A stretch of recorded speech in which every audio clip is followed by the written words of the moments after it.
All right, good afternoon, everybody. I just want to go back to the what notebook are we in? This is the variables notebook.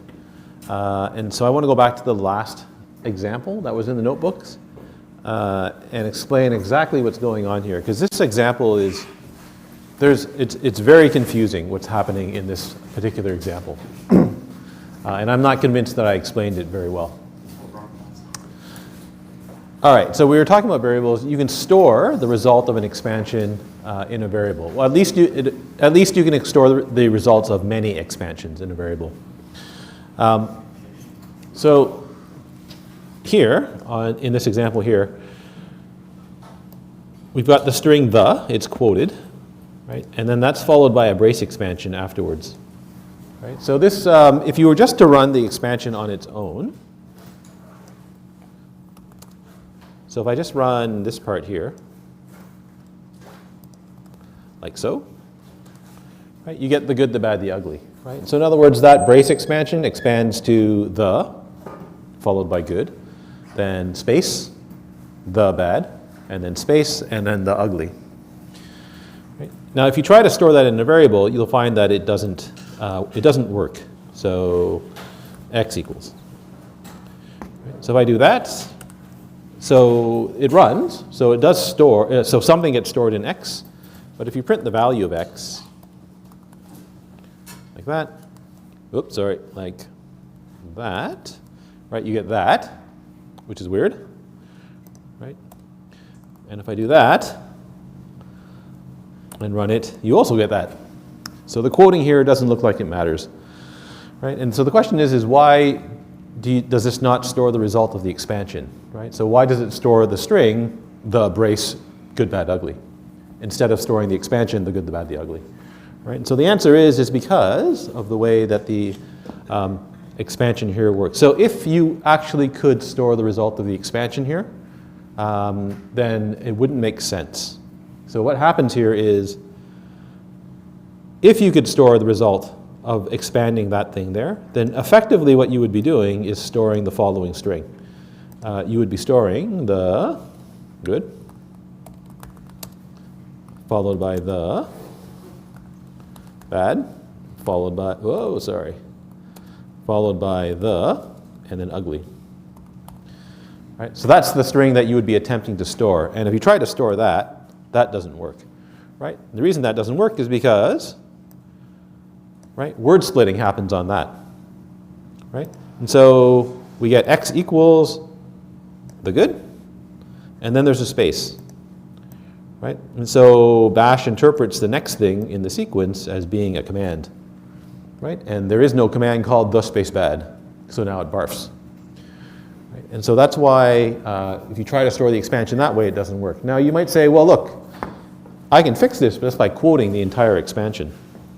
Right? So in other words, can we not fix it by doing the following?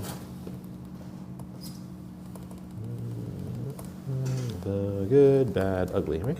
So why don't I just quote the expansion or quote the entire thing? So let me move the quote to the end, like that. Right? And try running that. And you see that it still prints the brace, good, bad, ugly. Right? So it still doesn't expand. Right? Now the reason it doesn't expand is because quoting, right, using double quotes suppresses brace expansion. So it doesn't allow so it doesn't actually perform the brace expansion in this case. Right? And so that's the reason why you can't store the result of a brace expansion inside of a variable. Right? If you could, it wouldn't make sense. And if you try to quote it, you don't get the brace expansion. So when you actually try to, so bash doesn't cause an error in this case. Instead, it doesn't do the expansion, and it just stores that entire string literally. Right? So that's why when you print the value of movie down here, you get the brace, good, bad, ugly, instead of getting the expansion. So the exact same thing happens with the years example. Right? So if I could store the result of that expansion, then what you would be storing is 2020, 2023, 2026, 2029. Right? So if the expansion actually happened, that's what it would produce. If you try to run that, it barfs. There's no command called 2023, right? Because bash sees the assignment, then it sees a space, right? And now it thinks that's a command. So it says there's no command called 2023, right? You can't quote the expansion because that suppresses,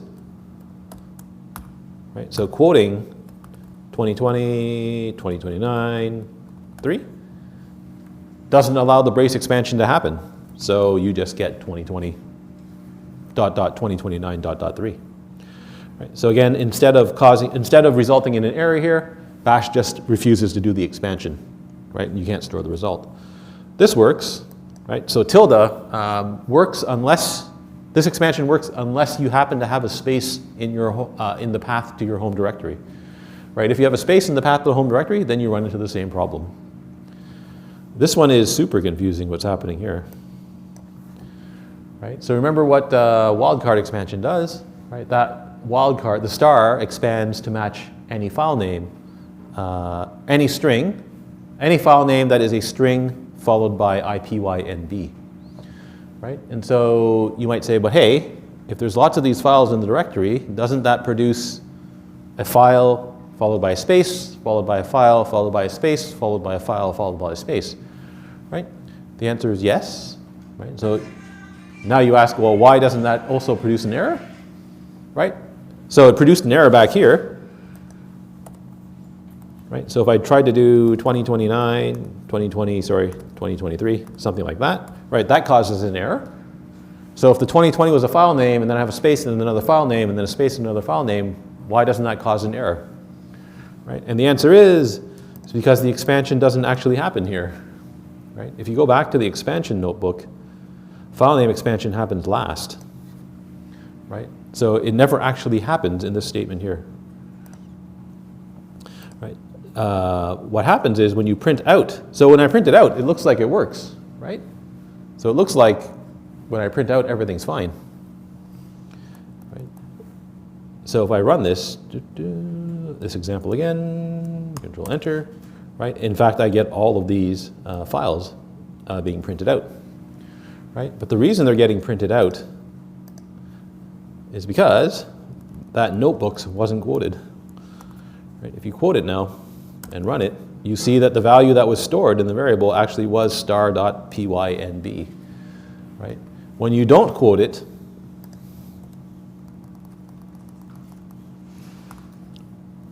right, the expansion happens here. So now you get the star IPYNB, right? Now the expansion happens, and now you end up with the output that we had before, right? So it's you have to be a little bit careful when you're storing the results of these expansions inside of variables. All right, so on to I think we're done with the expansions notebook. I think we're done everything here, right? Yes, we're done everything here. And the variables notebook we're also done with, I think. Yeah. All right, so we're moving on to the strings. Oh, question, yes? Is there a way to make the brace expansion work? Not directly. So what you could do is the following. Where's my... So let's try it here. So 2020 dot dot 2029 dot dot 3. All right, so instead of trying to store the result of the expansion, what you can do is you can echo it or print it.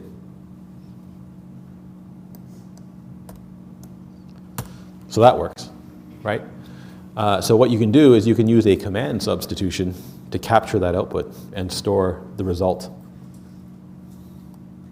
So x equals $ round bracket that. So that ran fine. So now I can echo x, and so that works. But that's gross. So if you showed that to someone who's someone who works in Bash all the time, they'll tell you never do that, right? Because what's happening here is a bunch of things are happening here. So when you do a command substitution, the shell has to start another shell. So it starts a subshell to run that command, right? And so you're starting a new subshell, which takes some overhead and memory to run a command. Then you're capturing that command and storing that the result of that command in a variable, right? But that would be the workaround if you needed to do so for some reason. Yeah. All right, so the strings notebook. So everything in Bash is a string, right? So that's, as far as Bash is concerned, data is just a sequence of bytes, which you can interpret as being a string. Right? And so being able to do string manipulation in Bash turns out to be useful. It turns out that most of the things that look like string manipulation, they're all parameter substitution. Right? So that means they're all variations of using a variable. Right? And it turns out there's a lot of them. So if you follow that link, right, you can find the official documentation for all of the shell parameter expansions. Right? So I'm not going to try to cover them all because there's a lot of them. All right, so let's start. So if everything's a string, sometimes it's useful to get the length of the string. Right? So to get the length of the string, the syntax is a bit unusual, but that's just the way it is in Bash. So if I want the length of the string, CISC220, right, then the syntax that you use is the following. So you do a variable substitution, right? So $ brace, right? And then inside the braces, it's the £, followed by the name of the variable, right? And so that gives you the, so Bash considers that to be a variable substitution, right? This time, the value that you're substituting is the length of the string, right? Which is £, followed by the variable name.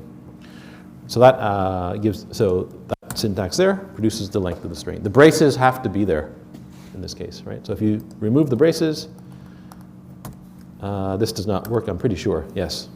Right? Instead, you end up with something strange. So what do you end up with? You end up with 0 string, right? Why do you end up with 0 string, right? Because what's $number, right? $number is the number of command line arguments, right? So this shell has no command, this particular piece of code has no command line arguments, so that's 0, right? And now you've got the sequence of characters str, right? Which Bash just thinks is a string. It doesn't know that it's a variable. Right? So here you have to wrap it up with the braces.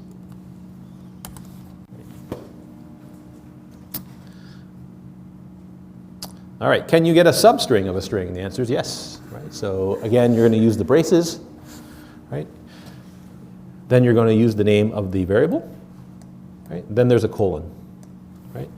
So colon and followed by a positive number, a non-negative number, I believe, will expand the substring of str, starting at the index offset, going to the end of the string. Right? So the string elements are indexed starting from 0. Right? So 0, 1, 2, 3, 4, first character, second character, third character, and so on. Right?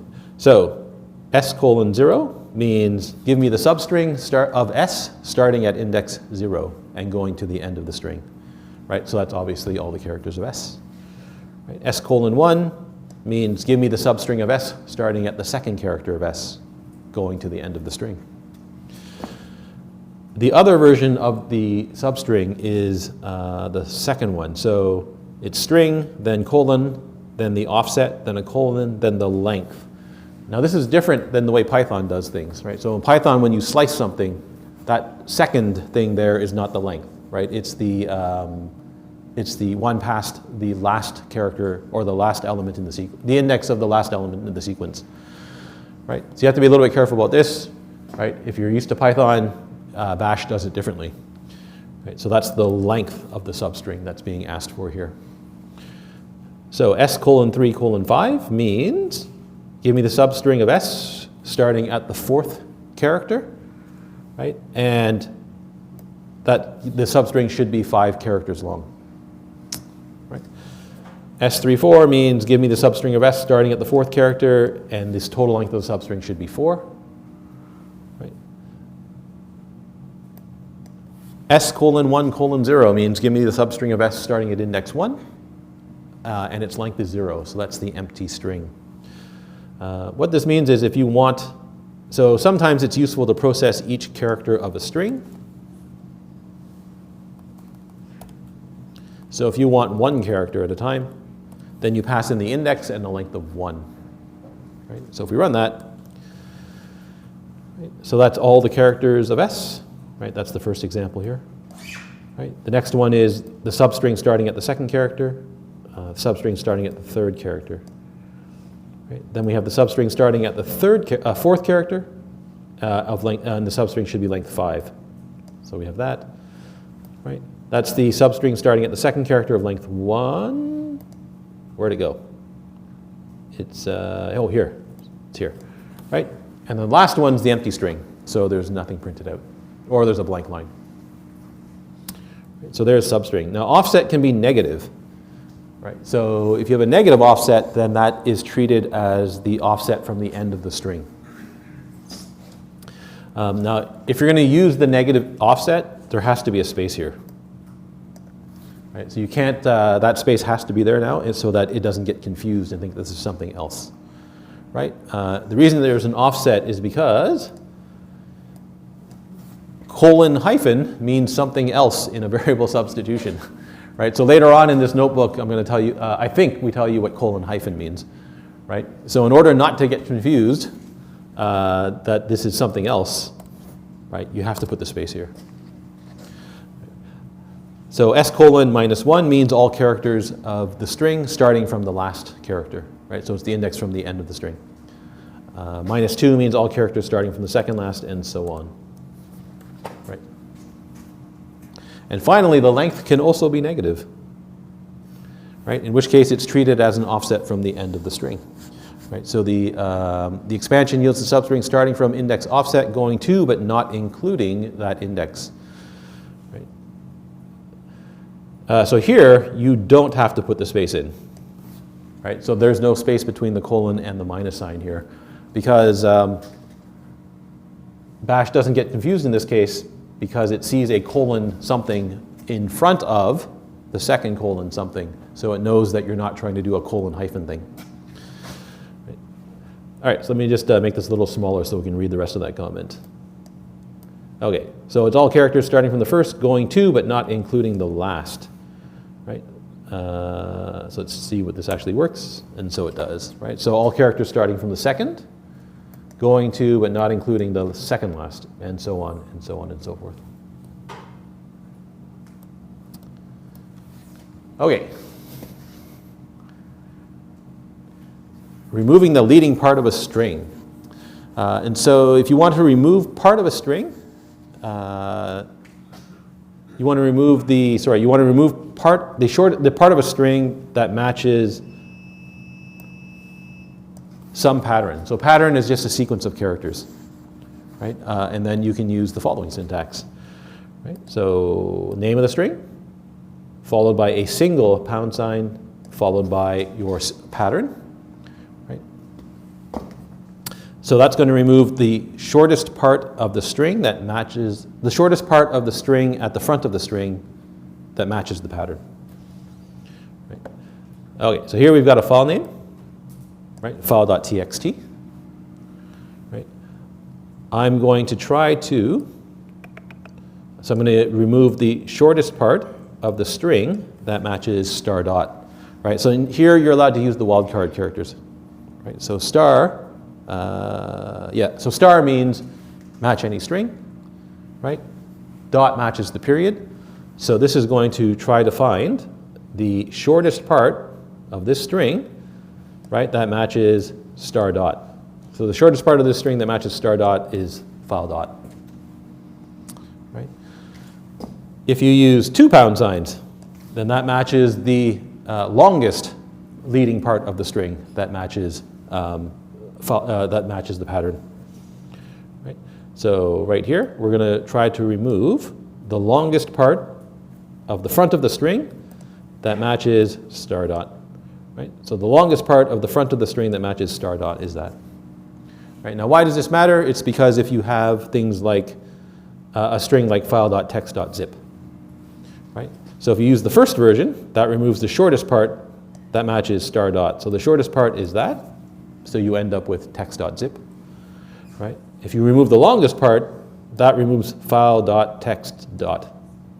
Right? And so you end up with just the zip. So if you run that, right, you get text for this one, right? And you get text for this one.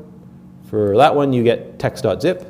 And for that one, you get just the zip, right? And so if you really want the extension, right, then you can use, then that's when you would use the pound version of this substitution. Right. Okay, so inside of a script, it's occasionally useful to get the name of the script. Right? So remember that $0 contains the path name on how the script was called. Right? So in order to get just the name of the script, right, then what you can do is you can use pound to remove everything up to and including the final slash. Right? So your script name is stored in 0. Right, now remember, this is the path name to the script that was used to call the script. Right? So some directory slash some directory slash some directory slash script name. Right? So I want to remove the some directory slash some directory slash some directory slash. Right? So I want to remove everything up to and including the last slash. Right? So that's just the longest part of the string that matches anything followed by a slash. Right? And that will give you the what's called the base name of the script, right? The actual file name of the script. So if we run that, do I have to be, just a second here while I check if I have to be in a certain directory. Okay. So if we run that script, right?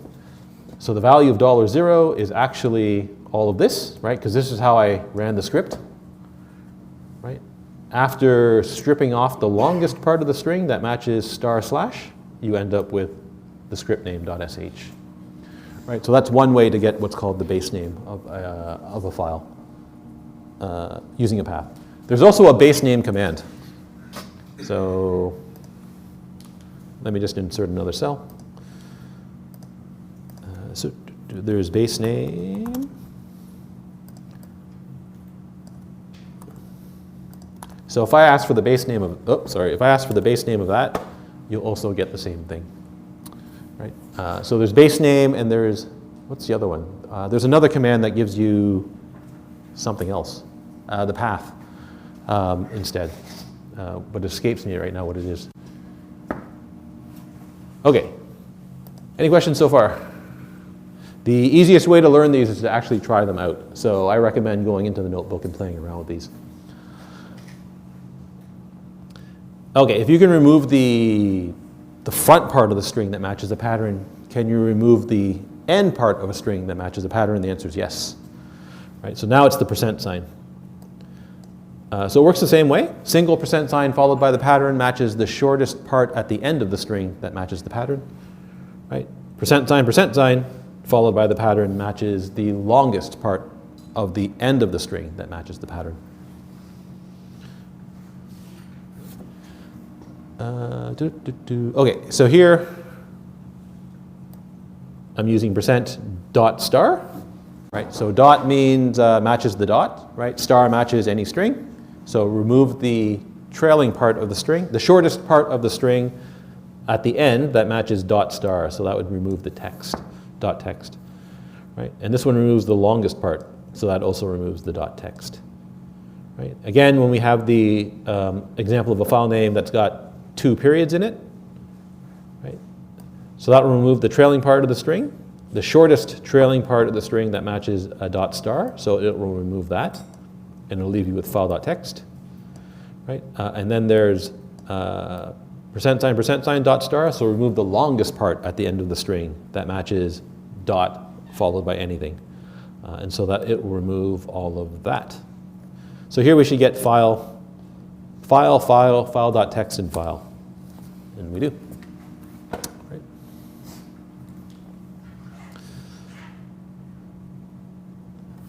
Replacing a substring. So you can replace a substring and you use the /. Right. So that's the string that you want to do the replacing in. Then a slash, Control Enter. Then a pattern. Right? And then the replacement string. Right? So that will expand to the string formed by replacing the first substring of str that matches the pattern with the replacement string, right? So pattern can be a pattern, but the replacement is just a string, right? If you want to replace all of the sequences that match the pattern, then it's //. Right? Notice that it's tricky to use these, right? So they're only different by a single character. So you have to be careful when you choose which one you use and make sure that you're using the appropriate tool for the job. Right? So here's sparring with a purple porpoise. I would like to replace all the P's. The first P with a T. Right? So /, then P, then /T.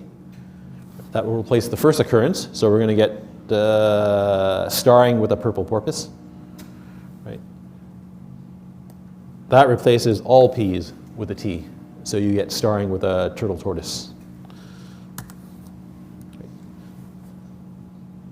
What am I echoing here? Okay, so I'm echoing out. So that's the result of the substitution, right? But notice that the substitution doesn't actually change the original string, right? So I'm printing out the substitution and then the original string. The original string always stays the same, right? So it never actually modifies the original string. The parameter substitution just results in a new string.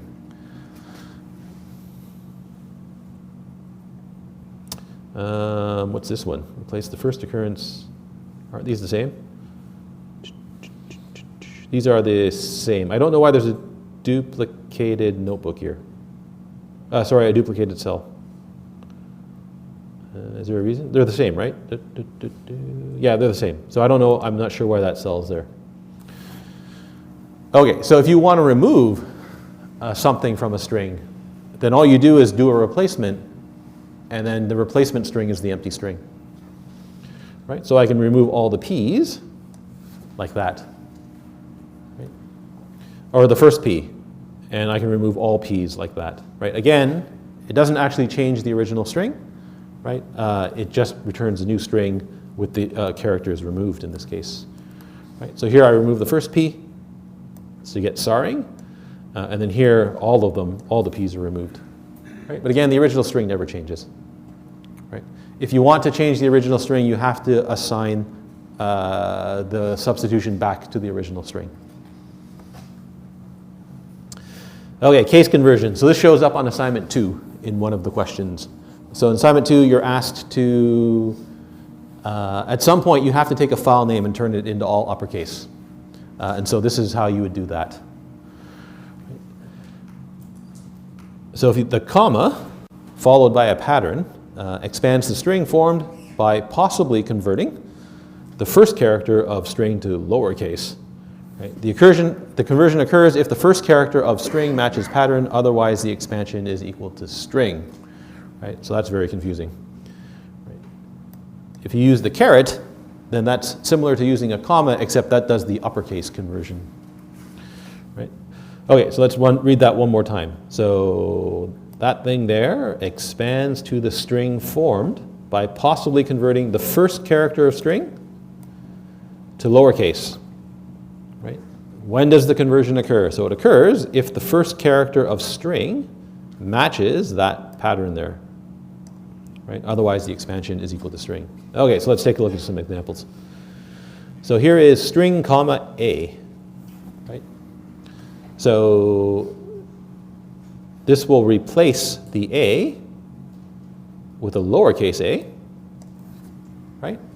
If the first character of string matches that. Right? So does the first character of string match that? The answer is yes. Right? So it converts the first character of string to lowercase. Right? Here is string A, B, C. Right? So that will replace the A, the first character of string, with the lowercase letter, if the A, the first character, is equal to the string ABC. So that's not going to work, right? Because that A is not equal to ABC. Right? So that definitely won't work.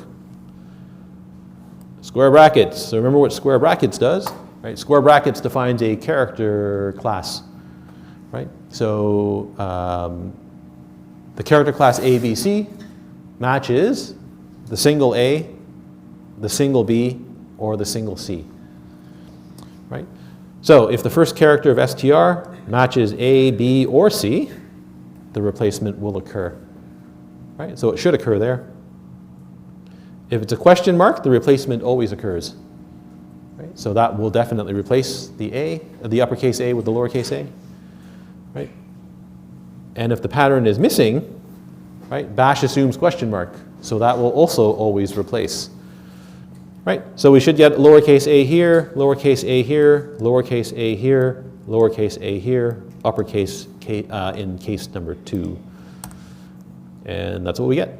Lowercase, lowercase, lowercase, uppercase, lowercase.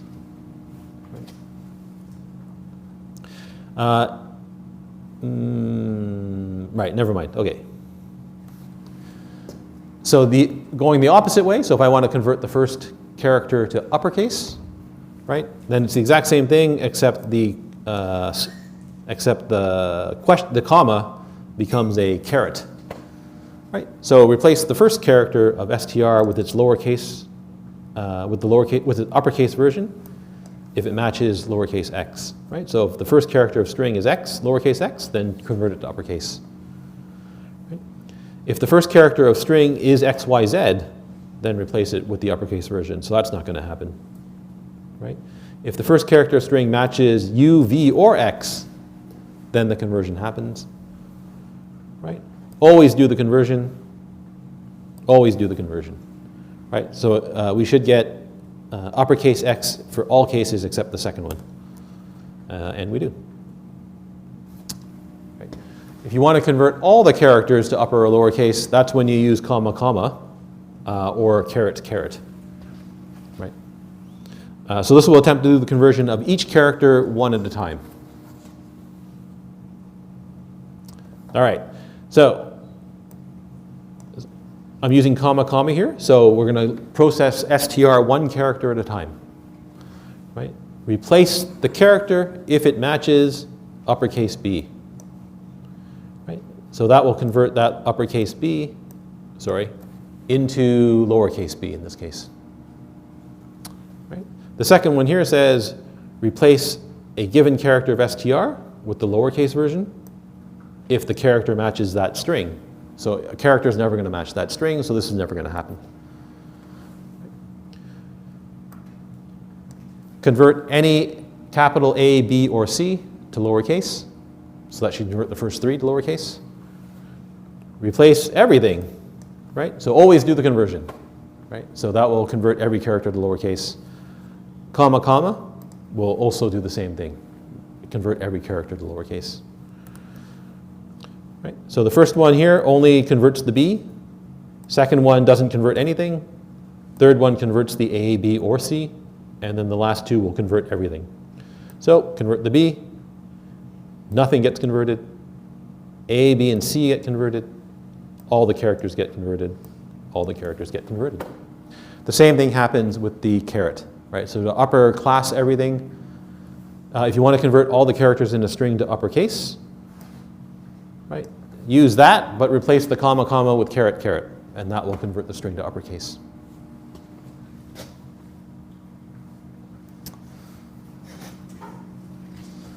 All right, obviously no one's going to remember these conversions, right? Like, don't try to commit these to memory. On a quiz or a test or an exam, you will get a cheat sheet that tells you how to do all these things, right? No, I'm not going to, like, no one's going to remember how to do all this stuff, right? What you do have to remember is like the really basic stuff. So how do I get the length of a string? Right? So you should remember that. It's useful to remember how to get a substring, but don't try to memorize these crazy conversions. Right? It's just not useful. No one's going to remember. No one in practice memorizes them anyway. Right? You're always going to look them up to make sure you're doing the right thing. Similarly, don't memorize these either. But these ones turn out to be super useful. All right, so remember in the previous lecture, I showed you how to write a script, and then I showed you how to test the number of command line parameters. Right? So if you have a script that requires 1 command line parameter, then your choices are throw an error or cause the script to stop if you don't get 1 command line parameter, 1 command line argument, right?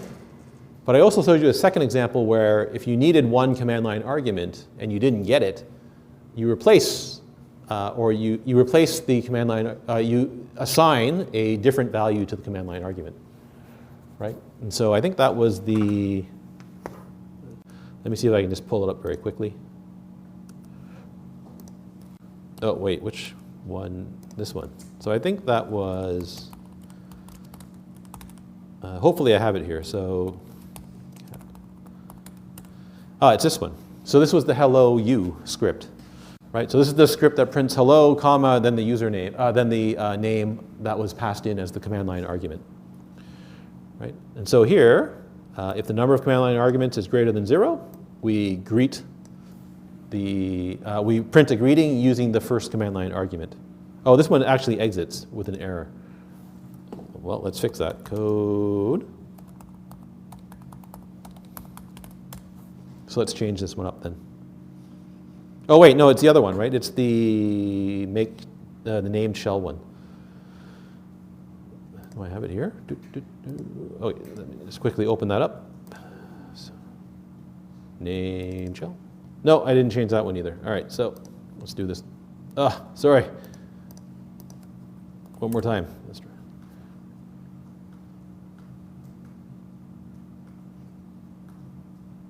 Okay, so let's change the script up a little bit. So I'm going to do name equals $1, right? So that's going to be the first. That's the person that I'm going to greet. That comes in as command line argument 1, right? So if the number of command line arguments is equal to 0, I'm going to assign name a different value. So I'm going to say name equals user, right? And then I'm going to nuke this, right? And now I'm just going to echo hello, dollar name, like that. All right, so here I'm going to set the variable name to the first command line argument, and then I'm going to check if it doesn't exist, right? I'm going to reassign a different value to user, right? And so this is effectively treating command line argument 1 or giving command line argument 1 some default value if it's empty or doesn't exist, right? And so instead of having to write this statement every time, there's a way to do it in Bash using a substitution. And you can see there's lots of different options here, unfortunately, right? So let's quickly go through these one at a time. Right?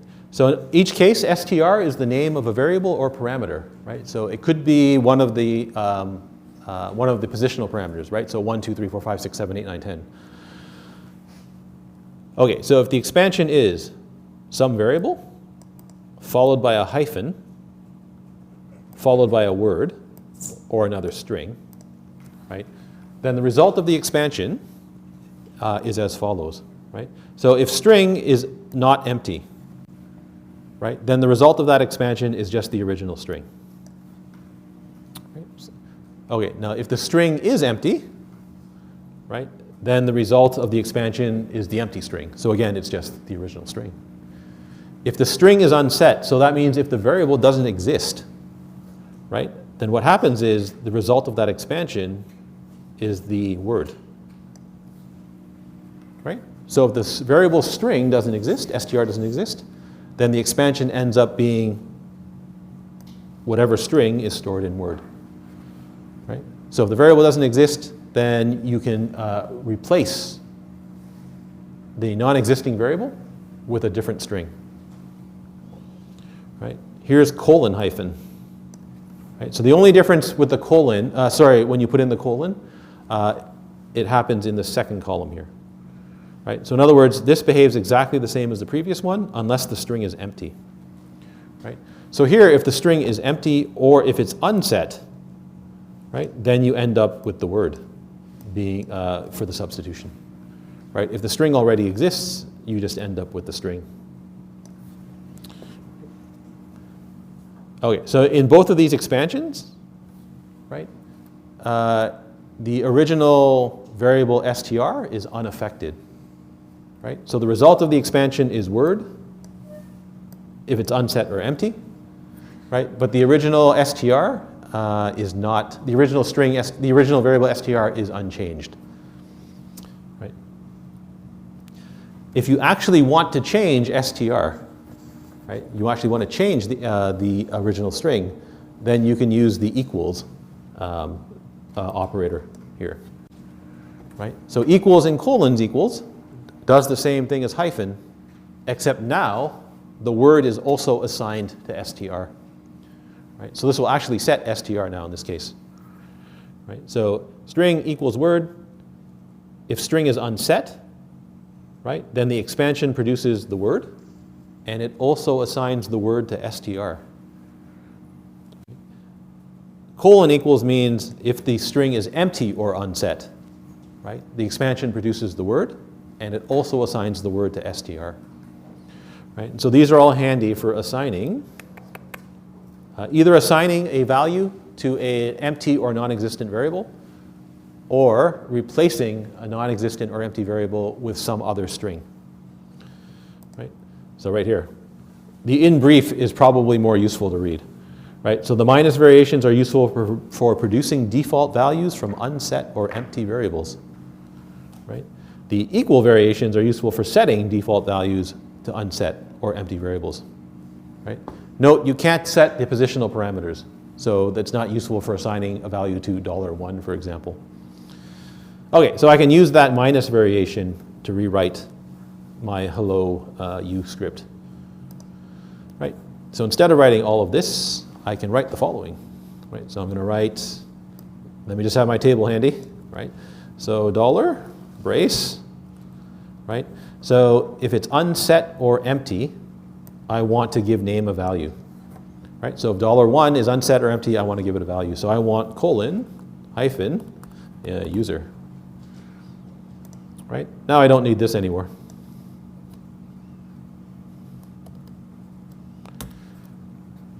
Right? And now that works. Right? So why does this work? So what does this expand to? Right? So if the positional parameter, so if there is one command line argument, so if there's one command line argument, it's not the empty string, then we end up with just the original command line argument. If there's no command line argument, or if the command line argument is empty, then we end up with the string user. Right? So this will always work. Oh, sorry. Hello, you, CISC220, right? So this should print out hello CISC220, right? No command line argument, hello user, right? Command line argument with an empty string, hello user. Right? And so that's, those substitutions are useful for producing default values.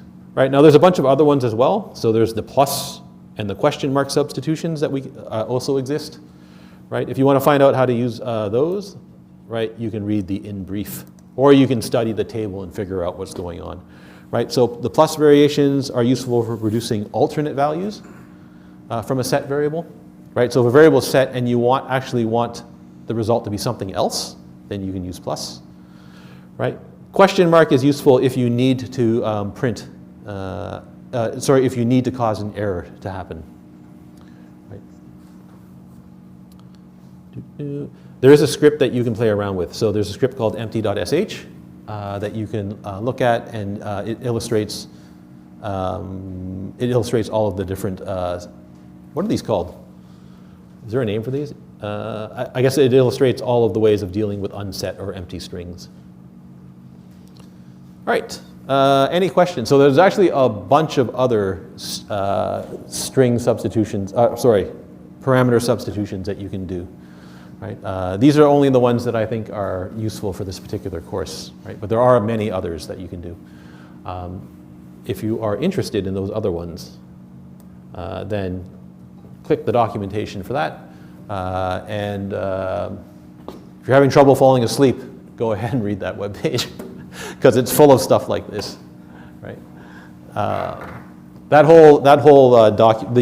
of the documentation for Bash is written this way. So if you ever are having trouble sleeping, just read the Bash documentation. It'll put you to sleep in no time. All right, any questions? Thank you. We're all done for today. We'll move on to a different notebook in the next lecture.